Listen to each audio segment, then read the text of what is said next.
قال الله تعالى في القرآن المجيد والفرقان الحميد ذلك بما عصوا وكانوا يعتدون صدق الله تعالى مولانا العظيم وبلغنا رسوله النبي الأمين الكريم ونحن على ذلك لمن الشاهدين والشاكرين والحمد لله رب العالمين۔ آج 26 محرم الحرام 1446 ہجری 2 اگست سن 2024 رسول اکرم صلی اللہ علیہ وآلہ وسلم پر درود شریف کی فضیلت میں آتا ہے، آپ صلی اللہ علیہ وسلم نے ارشاد فرمایا اکثروا الصلاۃ علی فإن صلاتکم علی زکاۃ لکم، کہ مجھ پر درود شریف کی کثرت کرو کیونکہ تمہارا مجھ پر درود پڑھنا یہ تمہارے لیے پاکیزگی کا باعث ہے۔ ہر گھڑی سانس کو مہکاتا ہے جن کا نام پاک، ہے ضمیروں میں بھی جن کی روشنی ان پر سلام۔ اللہ کرے کہ ہم اپنے باطن کو ستھرا کرنے کے لیے جس طرح ظاہر کو چمکانے سنوارنے کے لیے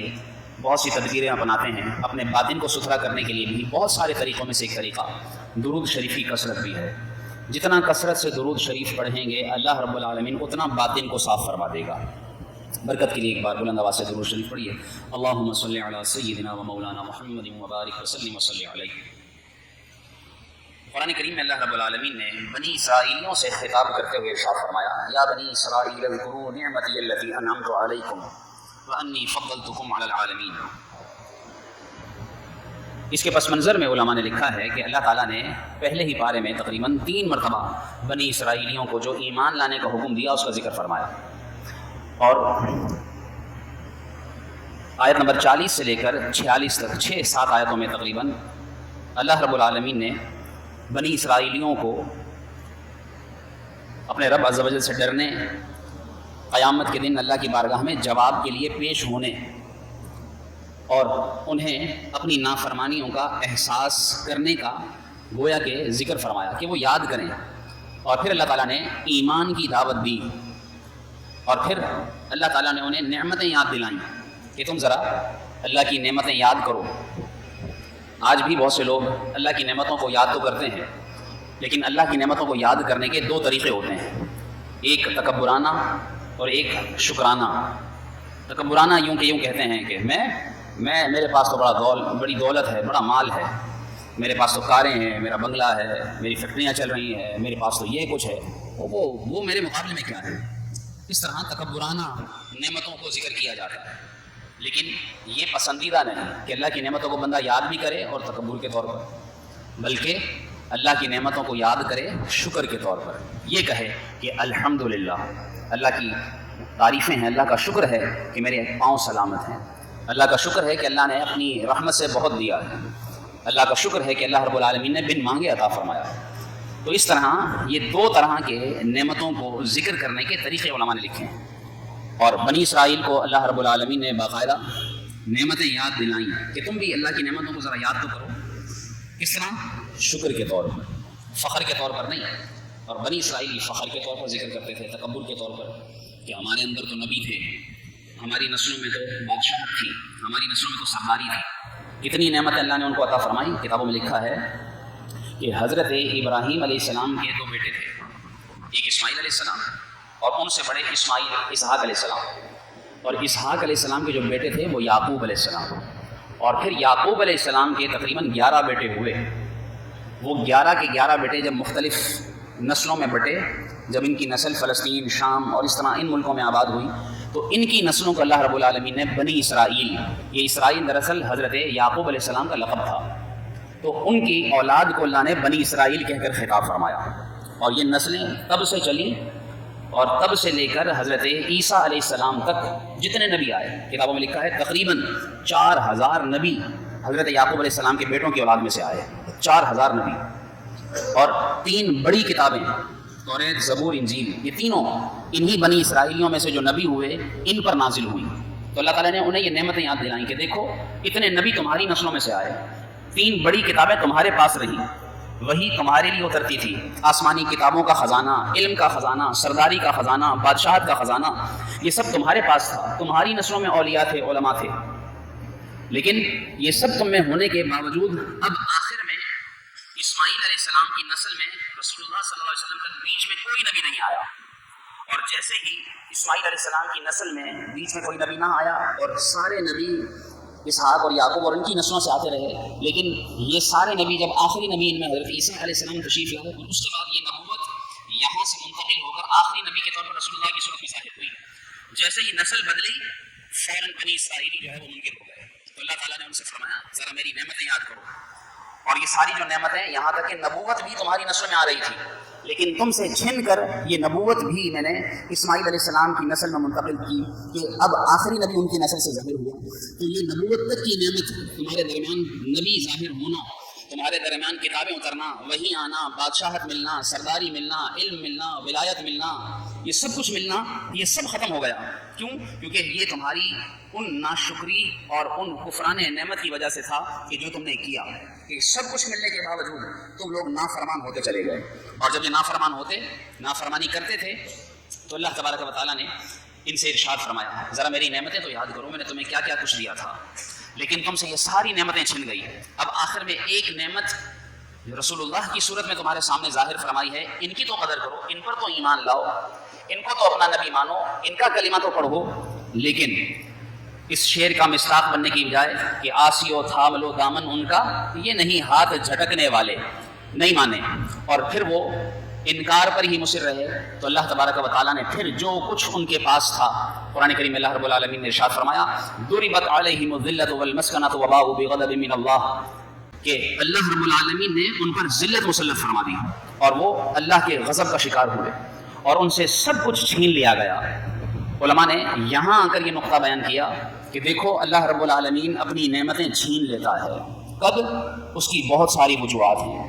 کچھ وجوہات قرآن کریم میں اللہ نے بیان فرمائی اور یہ ہم سب کے لیے بھی ہیں۔ آج کا موضوع یہی گفتگو ہے کہ کون سے ایسے اسباب ہیں جن کی وجہ سے نعمتیں چھن جاتی ہیں، نعمتیں لے لی جاتی ہیں۔ ہم بھی غور کریں اللہ نے ہمیں کیا کچھ نہیں دیا،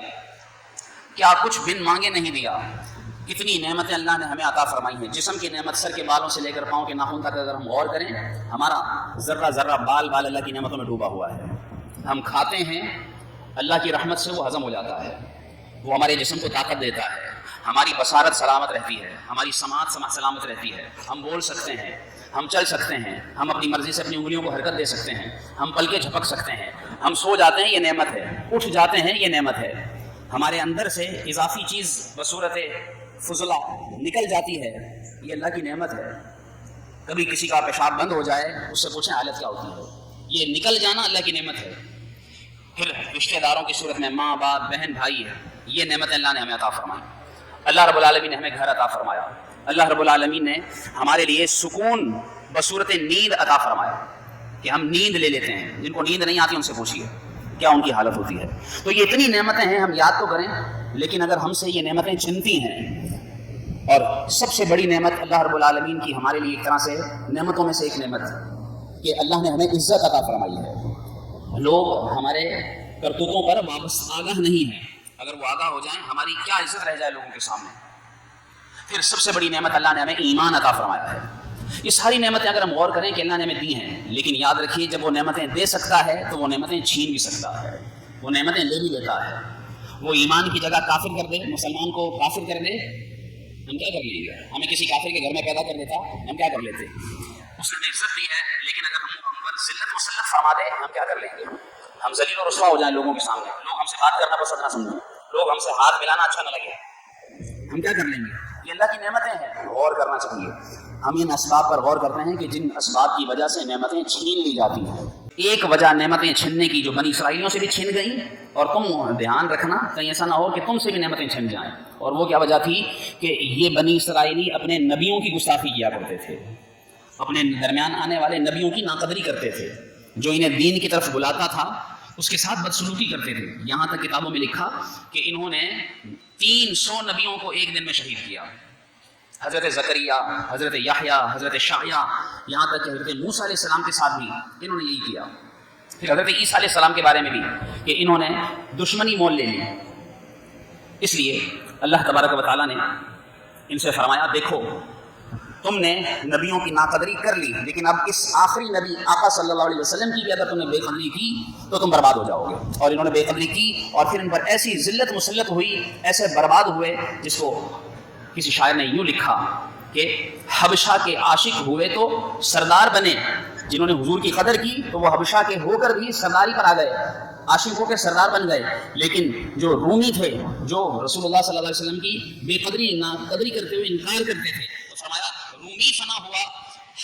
حبشی کو دوام ہے، کہ وہ رومی جو سردار بھی تھا لیکن برباد ہو گیا، اور ایک حبشی ہو کر بھی وہ رسول اللہ صلی اللہ علیہ وسلم کا ایسا غلام بنا کہ آج تک اس کے ذکر کیے جاتے ہیں۔ تو اس لیے اصل تمہارے لیے یہ ہے کہ تم غلامی اختیار کرو رسول اللہ صلی اللہ علیہ وسلم کی۔ آج ہم غور کریں، آج بھی دیکھیے، ابھی پچھلے دنوں ختم نبوت کے مسلمہ عقیدے پر کس طرح اب بھی اس کے اوپر چھیڑ چھاڑ کی جا رہی ہے۔ ختم نبوت کے معاملے میں جس طرح قادیانی جو آئین پاکستان میں غیر مسلم ہیں، وہ مسلمان فرقہ ہی نہیں، لیکن اس کے باوجود انہیں